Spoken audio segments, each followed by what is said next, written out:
teman-teman, pada kesempatan kali ini kami akan menjelaskan topik mengenai integrasi sosial. Yuk simak.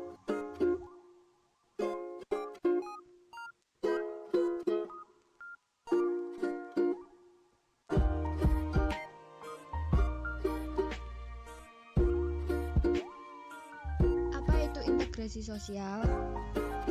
Integrasi berasal dari bahasa Inggris, yaitu integration, yang artinya pembauran hingga menjadi kesatuan yang bulat dan utuh.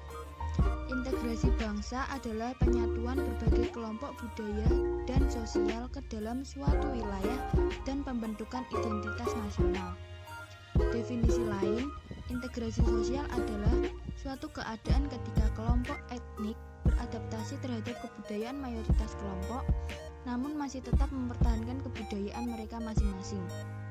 Dengan demikian, integrasi sosial memiliki dua arti, yaitu pengendalian terhadap konflik dan penyimpangan sosial dalam suatu sistem sosial tertentu dan membuat suatu keseluruhan dan menyatukan unsur-unsur tertentu. Pengertian integrasi sosial menurut para ahli. Yang pertama, Paul B. Horton. Integrasi yaitu proses pengembangan masyarakat yang mana segenap kelompok, ras, dan etnik mampu berperan secara bersama-sama dalam kehidupan budaya dan ekonomi. Yang kedua, Hendro Puspito. Integrasi sosial merupakan suatu kondisi kesatuan hidup bersama dari aneka satuan sistem sosial budaya, kelompok-kelompok etnis, dan kemasyarakatan untuk berinteraksi dan bekerja sama berdasarkan nilai dan norma dasar guna mewujudkan fungsi sosial budaya yang maju tanpa mengorbankan ciri-ciri kebinekaan yang ada. Yang ketiga, Weiner. Integrasi sosial adalah penyatuan kelompok budaya dan sosial ke dalam satu kesatuan wilayah dan dalam pembentukan suatu identitas nasional. Proses terjadinya integrasi. Terjadinya proses integrasi suatu bangsa harus dilandasi suatu cita-cita dan tujuan yang sama, sehingga proses integrasi akan bergerak ke arah keseimbangan yang dinamis dan berjalan secara alamiah. Yang berarti, integrasi harus berjalan sesuai keanekaragaman budaya bangsa dan harus lepas dari hegemoni dan dominasi peranan politik. Okbum dan Ningkoff berpendapat bahwa integrasi melalui sebuah proses. Yang pertama, ada akomodasi, kedua kerjasama, dan ketiga koordinasi, dan yang terakhir ada asimilasi. Berikut penjelasan keempatnya. 1. Akomodasi. Suatu proses ke arah tercapainya kesepakatan sementara yang dapat diterima oleh pihak yang terlibat konflik. Bentuk-bentuk akomodasi adalah sebagai berikut. 1. Konsiliasi atau conciliation merupakan bentuk pengendalian konflik melalui lembaga tertentu untuk memungkinkan tumbuhnya pola diskusi dan pengambilan keputusan di antara pihak-pihak yang bertikai. 2. Rekonsiliasi ditempuh untuk mengakomodasikan dua kepentingan yang berbeda. 3. Negosiasi cenderung menuntut pilihan-pilihan kompromis yang membuat kesepakatan sulit dicapai. 4. Intervensi pengendalian konflik di mana pihak ketiga berhak untuk ikut campur dan mengambil keputusan. 5. Kompromi atau compromise pengendalian konflik dengan melakukan tawar-menawar terhadap bentuk penyelesaian dari konflik. 6. Toleransi pengendalian konflik yang didasari pada pemahaman perbedaan yang terdapat pada mereka yang bermasalah. 7. Perwasitan atau arbitration pengendalian konflik yang memerlukan pihak ketiga yang mempunyai kekuasaan dan wewenang lebih tinggi dari pihak yang bertikai. 8. Paksaan atau coercion pengendalian konflik dengan paksaan baik secara fisik maupun psikologis. 9. Stalemate pengendalian konflik tanpa ada pihak yang mengendaki karena pihak-pihak yang bertikai memiliki kekuatan yang seimbang dan sudah tak mungkin lagi untuk maju atau mundur. 10. Mediasi pengendalian konflik dengan menggunakan pihak ketiga atas kesepakatan oleh pihak-pihak yang berkonflik. 11. Gencatan senjata atau ceasefire dilakukan pada konflik dengan skala besar, melibatkan banyak orang dan menggunakan senjata. 12. Adjudikasi pengendalian konflik di pengadilan. 2. Kerjasama. Kerjasama merupakan perwujudan minta dan perhatian orang untuk bekerja bersama-sama dalam suatu kesepahaman. Menurut Suryono Sukanto, dalam pelaksanaan kerjasama, ada 5 bentuk kerjasama yang perlu diketahui, yakni sebagai berikut. Yang pertama, kerukunan, yaitu hidup berdampingan secara damai dan melakukan kerjasama secara bersama-sama. Kerukunan dapat ditunjukkan dari kegiatan kerja bakti yang dilakukan warga atau secara bergiliran melakukan ronda untuk menjaga keamanan kampung. Kerukunan pada intinya mencakup gotong royong dan tolong-menolong. Kemudian tawar-menawar atau bargaining, yaitu bentuk perjanjian mengenai pertukaran barang dan jasa antara dua organisasi atau lebih. Kemudian kooptasi, yaitu kerjasama dalam bentuk mau menerima pendapat atau ide orang atau kelompok lain. Hal itu diperlukan agar kerjasama dapat berlanjut dengan baik. Kemudian koalisi, yaitu bentuk kerjasama antara dua organisasi atau lebih yang mempunyai kesamaan tujuan. Koalisi dilakukan agar memperoleh hasil yang lebih besar. Yang terakhir, joint venture, yaitu bentuk kerjasama yang dilakukan oleh beberapa perusahaan. Dengan joint venture, diharapkan hasil atau keuntungan yang diperoleh dari sebuah usaha akan lebih besar. 3. Koordinasi, yaitu kerjasama yang dilakukan oleh pihak yang terlibat konflik. 4. Asimilasi, yaitu proses sosial yang ditandai oleh adanya usaha mengurangi perbedaan yang terdapat di antara orang per orang atau kelompok. Faktor pendorong asimilasi, adanya toleransi antar kebudayaan yang berbeda, adanya kesempatan yang sama dalam bidang ekonomi, adanya sikap terbuka dari golongan yang berkuasa, adanya unsur-unsur kebudayaan yang sama, terjadinya perkawinan campuran, dan adanya musuh bersama dari luar.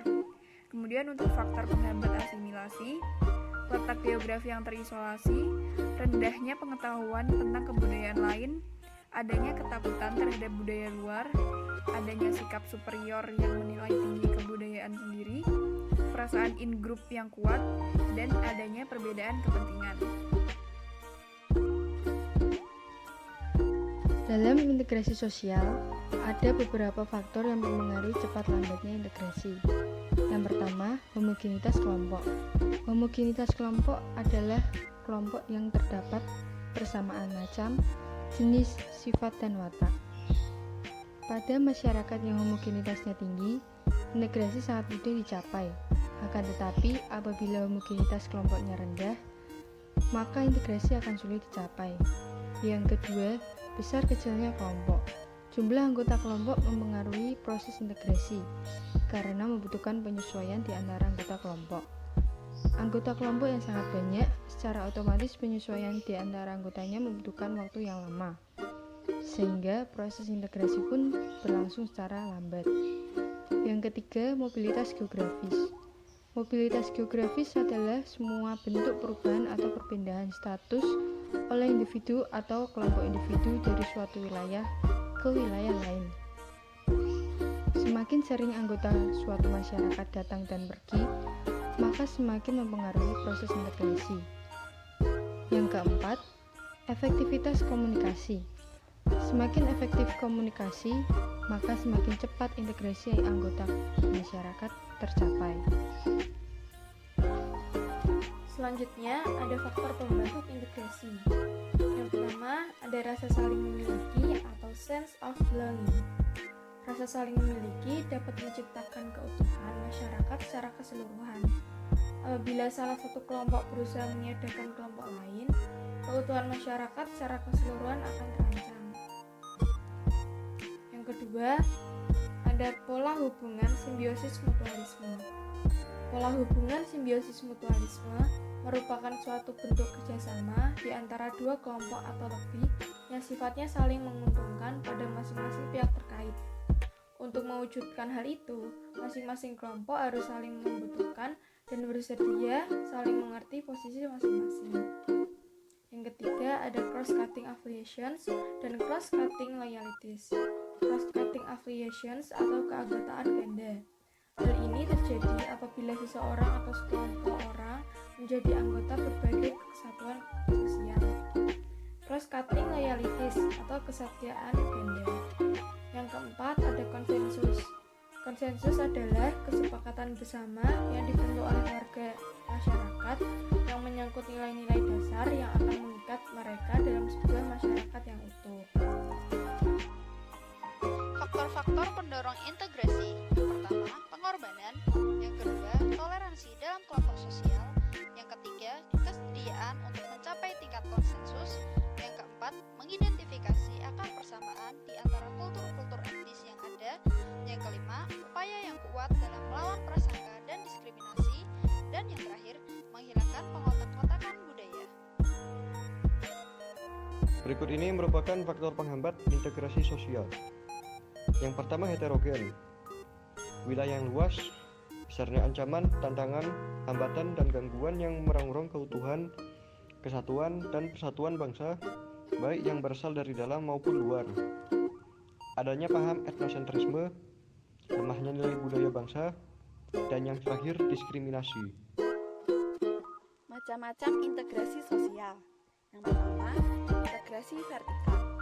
Integrasi vertikal adalah integrasi yang terjadi antar kelas sosial.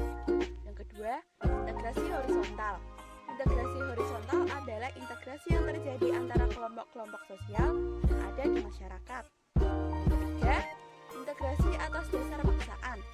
Integrasi atas dasar paksaan terlihat ketika terjadi konflik antara dua kelompok yang sulit mencapai penyelesaian, maka akan dilakukan cara pemaksaan untuk menghentikan permusuhan terjadi. Upaya meredam konflik dengan pemaksaan sering pula dilakukan dalam bentuk sanksi dari pemerintah. Yang terakhir, integrasi atas dasar saling ketergantungan ekonomi. Faktor ekonomi memang paling banyak memberikan pengaruh terhadap proses integrasi sosial dalam masyarakat. Tidak ada satupun kelompok sosial dalam masyarakat yang mampu memenuhi kebutuhannya sendiri. Mereka selalu memerlukan bantuan orang lain atau kelompok lain untuk memenuhi kebutuhannya sehingga terjadi integrasi sosial. Macam-macam integrasi sosial selanjutnya adalah solidaritas organis. Solidaritas organis diikat oleh kesadaran saling ketergantungan di antara bagian-bagian dalam masyarakat yang bertujuan untuk memperkukuh pertahanan kelompoknya dalam berbagai cara. Yang terakhir, solidaritas mekanis. Solidaritas mekanis merupakan integrasi sosial didasarkan pada kesadaran kolektif yang dapat diikat pada organisasi keagamaan. Individu-individu yang tergabung dalam organisasi keagamaan tidak diikat oleh paksaan fisik ataupun harapan mendapatkan keuntungan, tetapi karena adanya rasa kepercayaan bersama, cita-cita, dan komitmen moral. Syarat-syarat integrasi sosial. Terdapat dua aspek penting, yaitu yang pertama, individu harus mengendalikan perbedaan atau konflik yang ada pada suatu kekuatan bangsa. Yang kedua, tiap warga merasa saling mengisi kebutuhan satu dengan yang lainnya hingga terciptalah keharmonisan. Menurut William F. Cockburn dan Meyer Nimkov, syarat berhasilnya suatu integrasi sosial adalah sebagai berikut. Yang pertama, anggota-anggota masyarakat merasa bahwa mereka berhasil saling mengisi kebutuhan-kebutuhan satu dengan lainnya. Terpenuhnya kebutuhan-kebutuhan ini menyebabkan masyarakat perlu saling menjaga keterkaitan antara satu dengan lainnya. 2. Masyarakat berhasil menciptakan kesepakatan bersama mengenai norma dan nilai sosial yang dilestarikan dan dijadikan pedoman dalam berinteraksi satu dengan lainnya, termasuk menyepakati hal-hal yang dilanggar menurut kebudayaan. Ketiga, norma dan nilai sosial itu berlaku cukup lama, dijalankan secara konsisten serta tidak mudah mengalami perubahan sehingga dapat menjadi aturan baku dalam melangsungkan proses interaksi sosial. Gimana? Kalian udah paham kan apa itu integrasi sosial? Gimana prosesnya, macam-macamnya, faktor pendorongnya, faktor penghambat, dan syarat integrasi sosial? Pastinya udah paham dong. Jadi kami akhiri video kali ini. Mohon maaf jika ada kesalahan.